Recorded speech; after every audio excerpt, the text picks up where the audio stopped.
बच्चों good morning. कैसे हैं आप लोग? बढ़िया हैं? अच्छा, आज संख्या कुछ कम लगी। चलिए कोई बात नहीं। चलिए एकदम एनर्जी से भरपूर हैं? तैयार हैं पढ़ने के लिए? ठीक है। भूगोल पढ़ने में कैसा आपको महसूस होता है? बोरियत तो नहीं लगता है? देखो इसको आप हंस करके खेल करके मज़ेदार रूप में पढ़ेंगे तो बहुत बढ़िया से तैयार हो जाएगा। ठीक है, तो आइए एक मज़ेदार रूप से एक आपका टॉपिक है, बहुत मज़ेदार टॉपिक है। इसको हम लोग सुनते हैं, पढ़ते हैं, समझते हैं, सीखते हैं। ठीक है, तो पिछली कक्षा में आप लोगों ने पृथ्वी की आंतरिक संरचना के बारे में आप लोगों ने पढ़ा। पृथ्वी की आंतरिक संरचना के बारे में पढ़ा और थोड़ा सा ऊपरी संरचना के बारे में भी बताया गया था, है ना, कि धरातल को उच्चावच के आधार पे, ऊंचाई नीचाई के आधार पे 3 श्रेणी में बांटा गया है। प्रथम श्रेणी के उच्चावच, द्वितीय श्रेणी के उच्चावच और तृतीय श्रेणी के उच्चावच। अब इसमें नदी, घाटी, पहाड़, डेल्टा, वन, है ना, पठार, ये सब आते हैं। इसके बाद आपकी चर्चा हुई थी पृथ्वी की आंतरिक संरचना के बारे में। ठीक, तो पृथ्वी की एक मोटा मोटा क्वेश्चन हम रिवीजन करते हैं आप लोगों का कि पृथ्वी की आंतरिक संरचना में मुख्य रूप से 3 परतें पाई जाती हैं। कितनी परतें पाई जाती हैं? 3। सबसे बाहरी होती है क्रस्ट। सबसे बाहरी क्या होती है? क्रस्ट होती है। इसे कहते हैं भूपर्पटी। उसके बाद होता है मेंटल, तो होता है बाह्य मेंटल और आंतरिक मेंटल। फिर होता है क्रोड, उसमें भी बाह्य क्रोड और आंतरिक क्रोड। ठीक, तो जो आपका ये भूपर्पटी है, ठीक, इसको सियाल भी कहते हैं क्योंकि इसमें सिलिका और एल्युमिनियम की मात्रा ज़्यादा पाई जाती है, इसीलिए भूपर्पटी को सियाल कहते हैं। दूसरा जो नंबर आता है उसे कहते हैं मेंटल। उसे क्या कहते हैं? मेंटल। मेंटल का जो हिस्सा है यह पिघली हुई अवस्था में है। किस अवस्था में है? पिघली अवस्था में। जो बाहरी मेंटल है उसको दुर्बलता मंडल भी कहते हैं। क्या कहते हैं? दुर्बलता मंडल कहते हैं। और आ जाते हैं हम तीसरी लेयर पे, जिसको कहते हैं क्रोड। क्रोड का जो आउटर क्रोड होता है, क्रोड का जो बाहरी हिस्सा होता है वो द्रव अवस्था में है, यानी पिघली अवस्था में है, लेकिन जो आंतरिक क्रोड है वो ठोस अवस्था में है। ये भारी धातुओं से मिलकर बना होता है। ठीक है, जैसा हमने बताया आपको कि भूपर्पटी को सियाल कहते हैं। क्यों कहते हैं? क्योंकि इसमें मिनट लग गया है। 1 मिनट।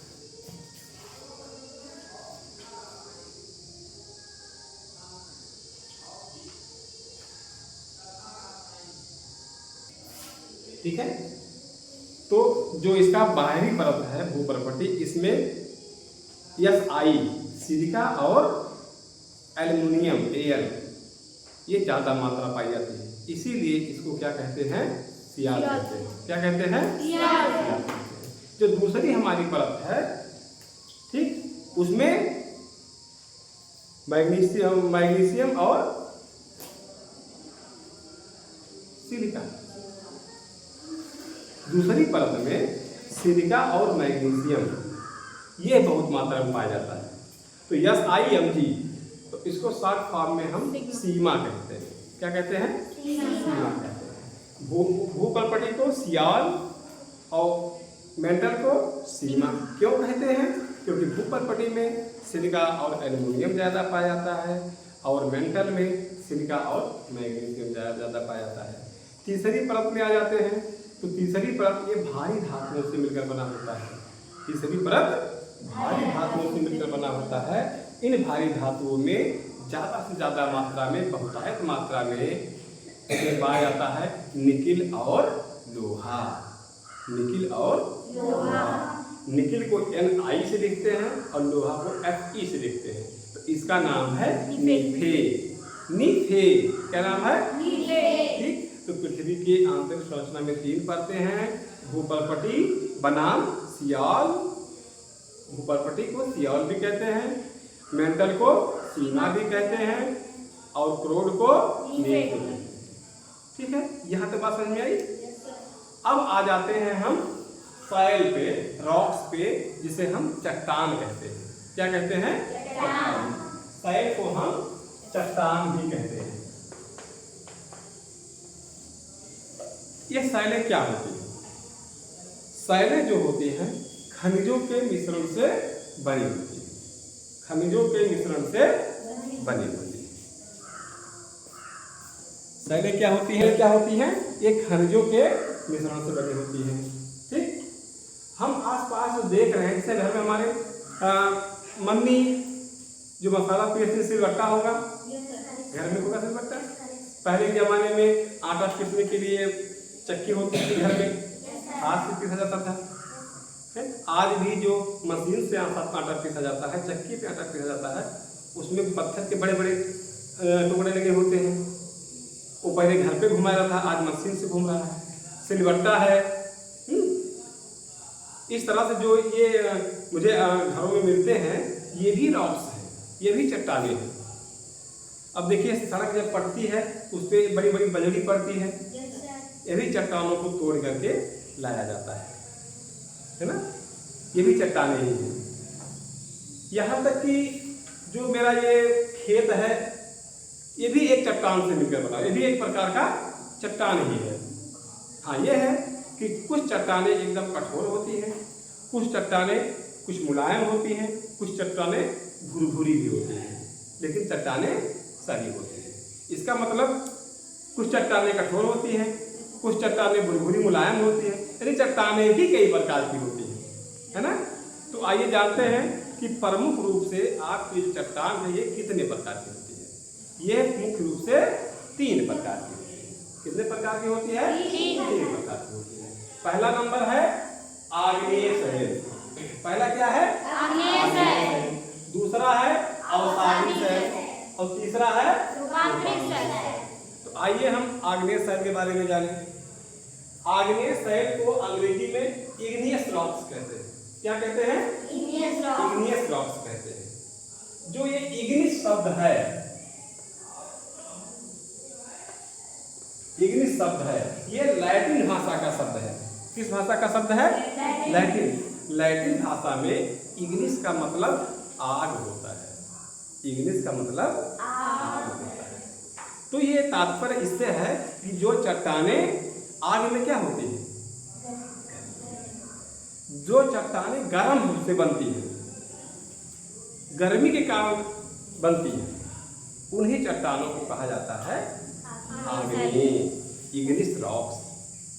हिंदी में याद करने के साथ साथ आप इसका अंग्रेजी भी जानिए, क्योंकि जब आगे की क्लास में आप पढ़ेंगे तो वहाँ पे आपको हायर क्लासों में इंग्लिश ही बताया जाएगा। ठीक है? तो अगर आपको पहले से जानकारी रहेगी तो आपको वो बातें और क्लियर रूप में और अच्छे तरीके से समझ में आ जाएंगी। तो आग्नेय सैल, जिसको अंग्रेजी में कहते हैं इग्नियस रॉक्स, और इसको प्राथमिक चट्टानें भी कहते हैं। प्राथमिक चट्टानें भी कहते हैं। क्यों? क्योंकि अन्य और प्रकार की जो भी चट्टानें आपको मिलेगी वो इन्हीं आग्नेय चट्टानों के, यानी इन्हीं आग्नेय चट्टानों से बनती हैं। जो भी चट्टानें आगे मिलेंगी, 2-3 प्रकार की जो भी हैं, वो इन्हीं इग्निस रॉक्स से मिलकर बनी है। ठीक है? इसलिए इसको प्राथमिक चट्टान कहते हैं। प्रश्न आएगा, प्राथमिक चट्टान किसे कहते हैं? तो आग्नेय सैल को, इग्निस रॉक्स को प्राइमरी रॉक्स या प्राथमिक चट्टान कहते हैं। अब देखो इनका निर्माण कैसे होता है। एक आग्नेय सैल का निर्माण कैसे होता है आपको भी बताया गया। पृथ्वी के अंदर में भूपर्पटी के नीचे जो मेंटल का भाग होता है, ये पिघली हुई अवस्था में होता है, और मेंटल का जो ऊपरी हिस्सा है इसे कहते हैं दुर्बलता मंडल। बातें क्लियर हुई? समझ में आ रहा है नहीं आ रहा? ठीक, बच्चा पार्टी, बात समझ में आ रही है? हाँ, तो चेहरे पे मुस्कान होनी चाहिए, हमें लगेगा आपको अच्छा लग रहा है ना? तो जो ये नीचे का मेंटल है, भूपर्पटी के नीचे, इसका ऊपरी भाग दुर्बलता मंडल कहलाता है, और ये गर्मी के कारण गर्म होता है और पिघली हुई अवस्था में होता है। जब ये चट्टानें पिघली हुई अवस्था में दूरवर्ता मंडल में रहती हैं तो इनको कहा जाता है मैग्मा। क्या कहा जाता है? मैग्मा। मैग्मा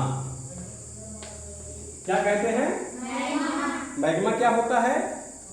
दूरवर्ता मंडल की जो पिघली हुई चट्टान है, दूरवर्ता मंडल में जो पिघले हुए मटेरियल है, पिघले हुए पदार्थ है, पिघली हुई चीजें हैं, इन्हीं को कहा जाता है मैग्मा। ठीक। और जब पृथ्वी पर कहीं वो होता है ज्वालामुखी विस्फोट, क्या होता है? तो यही पिघली हुई चट्टानें, पिघला हुआ पदार्थ ज्वालामुखी विस्फोट में पृथ्वी की इस भूपलपट्टी को तोड़ करके निकलता है, भूपलपट्टी को तोड़ करके निकलता है और बहुत अधिक मात्रा में धरातल पे पिघला हुआ अवस्था ऐसे जलते हुए लाल लाल अवस्था, टीवी में देखेंगे दिखाते हैं, उसमें ऐसे बहता है जहाँ जाता है सबको जलाते हुए चला जाता है, वन जंगल जो भी रहेगा झुलसता हुआ चला जाएगा, बड़ा विस्फोट होता है। और बाद में जब यही पिघला हुआ पदार्थ धरातल फैलता है, ठंडा हो जाता है ना, ये बनता है आग्नेय शैल। और जब पिघली हुई अवस्था में धरातल पर फैलता है तो इसे कहते हैं लावा। क्या कहते हैं? लावा। अब लावा अकवाला समझ रहे हो? कौन वाला? हाँ, जो मकई से भूजा जाता है वो लावा नहीं है, वो लावा दूसरा है। ये लावा है भूगोल वाला लावा, जो पृथ्वी से चट्टान विस्फोट होता है ज्वालामुखी, और जो मैग्मा ऊपर धरातल पर फैलता है उसे लावा कहते हैं। ये भूगोल वाला लावा है, खाने वाला लावा नहीं है। ठीक है। तो ये चट्टानें जब गर्म अवस्था में रहती है धीरे धीरे धीरे धीरे क्या होती है? कोल्ड हो जाती है, ठंडी हो जाती है और कठोर हो जाती है। तो इस प्रकार आग्नेय शैल का निर्माण होता है। इन शैलों में प्रमुख कौन कौन से होते हैं? आपका ग्रेनाइट, बेसाल्ट, गैब्रो, डायोलाइट। इसको आप याद कर लीजिए, है ना। हर चीज को भी लोअर क्लास में उसका व्याख्या उचित नहीं है, आप लोग इतना जान लीजिए कि आग्नेय शैल के जो आग्नेय शैल बना कैसे, ये क्लियर हो गया। ठीक। और इसमें उदाहरण क्या है, कौन कौन से आग्नेय शैल में आते हैं? ग्रेनाइट है, बेसाल्ट है, गैब्रो है और डायोलाइट है। ये आप चार शैल याद कीजिए, ग्रेनाइट, बेसाल्ट, गैब्रो, डायोलाइट। ठीक है। अब आगे आते हैं, इन शैल की खासियत क्या होती है? इन शैल की खासियत क्या है, गुण क्या है, विशेषता क्या है? तो पहला चीज, अगर हम ये समझ चुके हैं कि शैल बनी कैसे, शैल ये चट्टान बनी है कैसे, तो उसकी विशेषता वहीं से हमारे समझ में आती है। ठीक है। अब पहली विशेषता, आग्नेय शैल कठोर होती है। आग्नेय शैल कठोर, हमने बताया कि लावा जब धरातल पर फैलता है और वो ठंडा होता है और धीरे धीरे कठोर हो जाता है, इससे आग्नेय शैल बनता है। तो आग्नेय शैल क्या होता है? बहुत कठोर होता है। क्या होता है? कठोर होता है। दूसरा है, इसका अपर्दन कम होता है। अच्छा, अपर्दन का मतलब जानते हो? अपर्दन का मतलब ये होता है किसी चीज का वायुमंडल से या तमाम प्राकृतिक क्रियाओं से, मानवीय क्रियाओं से किसी चीज का घिस पिट जाना, टूट के नष्ट हो जाना, क्या कहलाता है? अपर्दन। आपने अपर्दन की क्रिया कहीं देखी है? नहीं देखी। आइए हम आपको अपर्दन की क्रिया दिखाते हैं, आपके क्लासरूम में ही मिलेगा। ठीक है। आप लोग देखिए अपर्दन कहाँ हो रहा है, आपका क्लासरूम, ये क्लासरूम में ही आप लोग अपर्दन देखिए। ठीक, देख रहे हैं ना, ये दीवार का हिस्सा है और दीवार पे टाइल्स लगी है।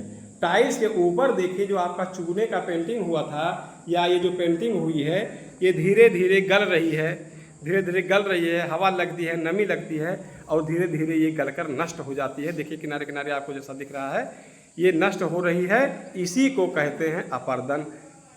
तो अपर्दन की बात क्लियर हो गई। चलिए आते हम लोग अपने टॉपिक पे पुनः।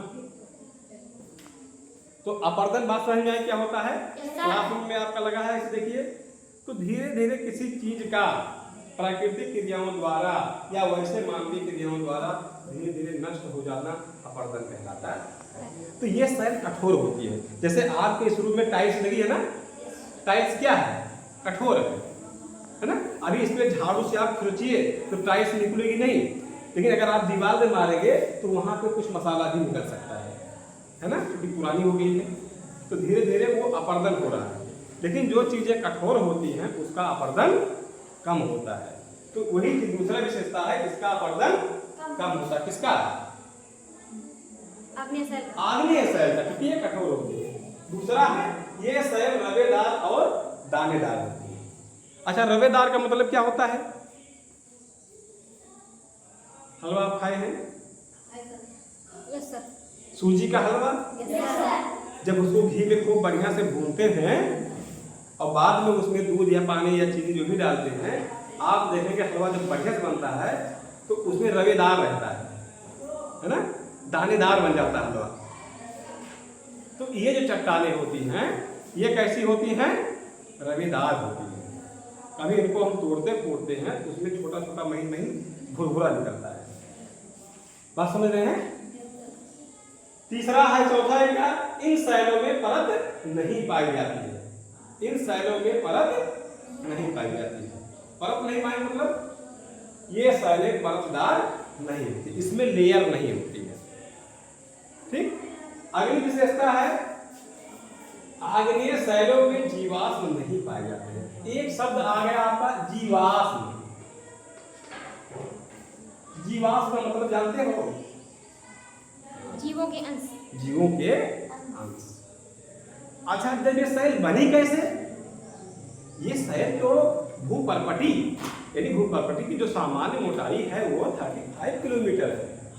भूपर्पटी की जो सामान्य मोटाई है वो 35 किलोमीटर है। तो 35 किलोमीटर नीचे पृथ्वी के ये चट्टान वहां से निर्मित हो रही ना। 35 किलोमीटर के नीचे जो मटेरियल है वो जब पृथ्वी पे आता है, विस्फोट होता है, तो उससे चट्टान बनती है। तो वहां पे पिघली हुई अवस्था में रहता है, तो वहां पे कोई जीव उसमें नहीं रहता है। यानी जो हमारा मेंटल है उसमें कोई जीवन नहीं रहता, किसी प्रकार का जीव जंतु वनस्पति नहीं होता है। वहां से पदार्थ आकर के ऊपर चट्टान बनती है, इसीलिए इसमें कोई भी जीवाश्म जीवों के अंश नहीं पाए जाते हैं। आगे है आग्नेय शैल का संबंध प्रायः ज्वालामुखी क्रिया से होता है। सोच क्लियर है? हमने आपको पहले ही बताया कि आग्नेय शैल ज्वालामुखी अभिक्रिया से जो मैग्मा बाहर निकलता है, लावा होता है, उससे आग्नेय शैल बनता है। आगे आग्नेय शैलों में सोना, चांदी, लोहा, अभ्रक आदि खनिज पदार्थ मिलते हैं। बिल्कुल मिलेंगे, क्योंकि पृथ्वी के गर्भ से ये चीजें आती हैं, पृथ्वी के नीचे से आती हैं। और ये चीजें जो हमारे तमाम भारी खनिज पदार्थ हैं इस लेयर के नीचे पाए जाते हैं। जैसे जैसे भारी पदार्थ होंगे वैसे वैसे पृथ्वी के क्रोध की तरफ ज्यादा पाए जाएंगे। ठीक है, ये रहा आपका आज आग्नेय शैल। तो आग्नेय शैल के बारे में कुछ मोटी मोटी जानकारी आपकी क्लियर हुई? अच्छा, अब आ जाते हैं दूसरे नंबर पे है अवसादी शैल। ठीक है, अवसादी शैल क्या होती है? आप लोग ऐसे समझिए इसको कि जैसे जब बारिश होता है, गाँव में हम लोग रहते हैं, देखते हैं बारिश होता है। बारिश में अगर जैसे जो सामने सुद्वार हम लोग बोलते हैं या सामान्य मिट्टी होती है, पानी के गिरने से, पानी के बहाव से मिट्टी भी धीरे धीरे बहती है। तो जब पानी बंद होता है, हमें देखते हैं कि जहाँ पे ढलान ज़्यादा होता है वहाँ से मिट्टी ज़्यादा कटती है, और जहाँ पे पानी का बहाव ढलान कम होता है वो मिट्टी धीरे धीरे थिराने लगती है, स्थिर होने लगती है, और वहाँ पे मिट्टी का जमाव हो जाता है। देखोगे आपको, या कहीं पे अगर मिट्टी बह भी रही है तो हम लोग देखो क्या करते हैं कि वहाँ पे कोई चीज़ पुआल रख दिए, गन्ने की पत्ती रख दी जो निकलते हैं, बोरा बिछा दिए, पैरा रख दिए वहाँ पे, तो उससे मिट्टी का कटाव नहीं होता है। लेकिन यहाँ की मिट्टी बह करके वहाँ पे जम जाती है। बात क्लियर हुई? तो ऐसे जो है, ऐसी मिट्टी बही जमीन, फिर बही जमीन, और उससे दबाव भी बना, तो धीरे धीरे इस प्रकार जो वहाँ पे जो जमता है इसे अवसाद कहते हैं। जो चीज़ें मिट्टी कटाव या मलबा जाके जमता है, इस जमने वाले मलबे को अवसाद कहते हैं। क्या कहते हैं? अवसाद कहते हैं। और यही जब चट्टान का रूप ले लेता है इसी को कहते हैं अवसादी शैल। अवसाद से ही अवसादी शैल बना। जैसे देखो एक बार बारिश हुई, मिट्टी कट के वही यहाँ पे आई, जम गई।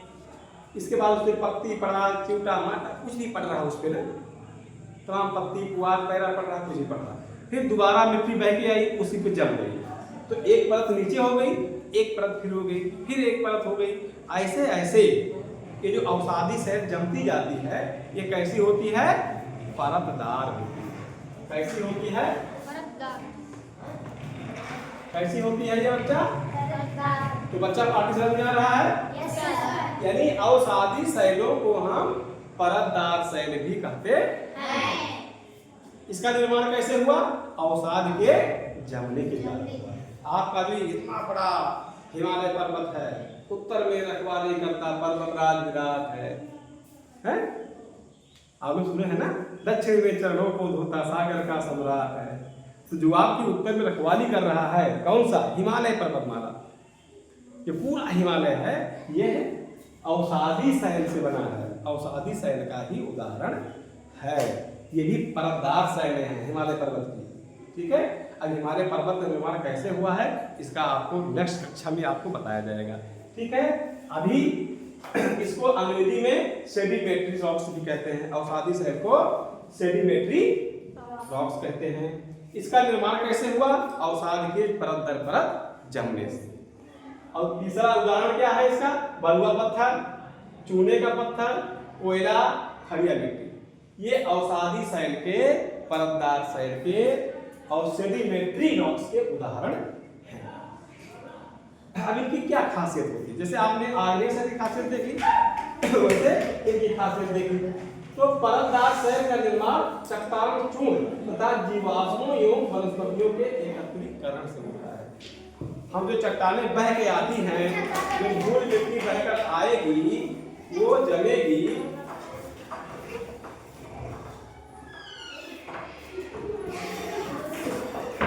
मिट्टी बहकर आएगी, जो एक अवसाद जमा हो जाएगा। ठीक है, उससे इनका निर्माण होता है। उससे क्या होता है?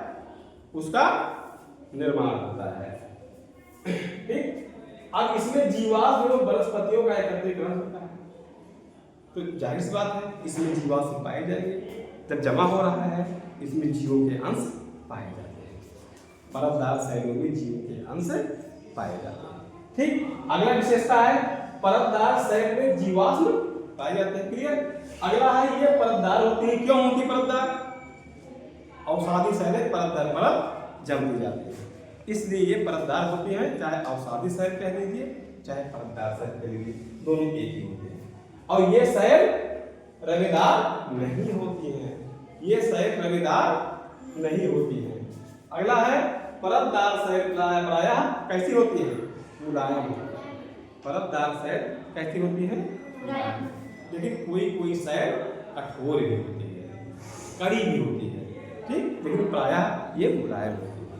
ठीक, आगे है परतदार चट्टानों में खनिज तेल, कोयला एवं अन्य प्रकार के बहुमूल्य खनिज पाए जाते हैं। ये एक महत्वपूर्ण प्रश्न है। खनिज तेल कहाँ की चट्टान में पाया जाता है?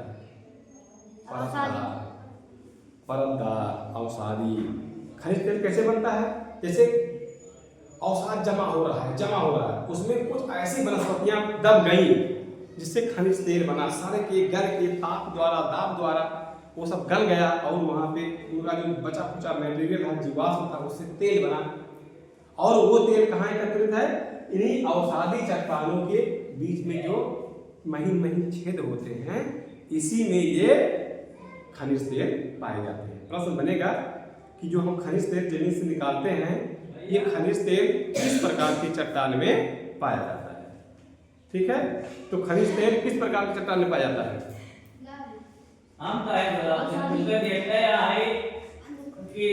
ठीक, तो खनिज तेल किस चट्टान में पाया जाता है? अवसादी। परतदार चट्टानों से खनिज तेल निकाला जाता है। ठीक, और इन्हीं चट्टानों में बहुमूल्य खनिज पदार्थ भी पाए जाते हैं। तो आपका आज आग्नेय सैल हो गया, अवसादी सैल हो गया, परतदार सैल हो गया। इसके बाद आपका लास्ट है रूपांतरित सैल। क्या है? रूपांतरित सैल। रूपांतरित का मतलब होता है रूप में अंतर हो गया, इसका रूप बदल गया है। तो जो रूपांतरित सैल होती है, इसका निर्माण कैसे होता है?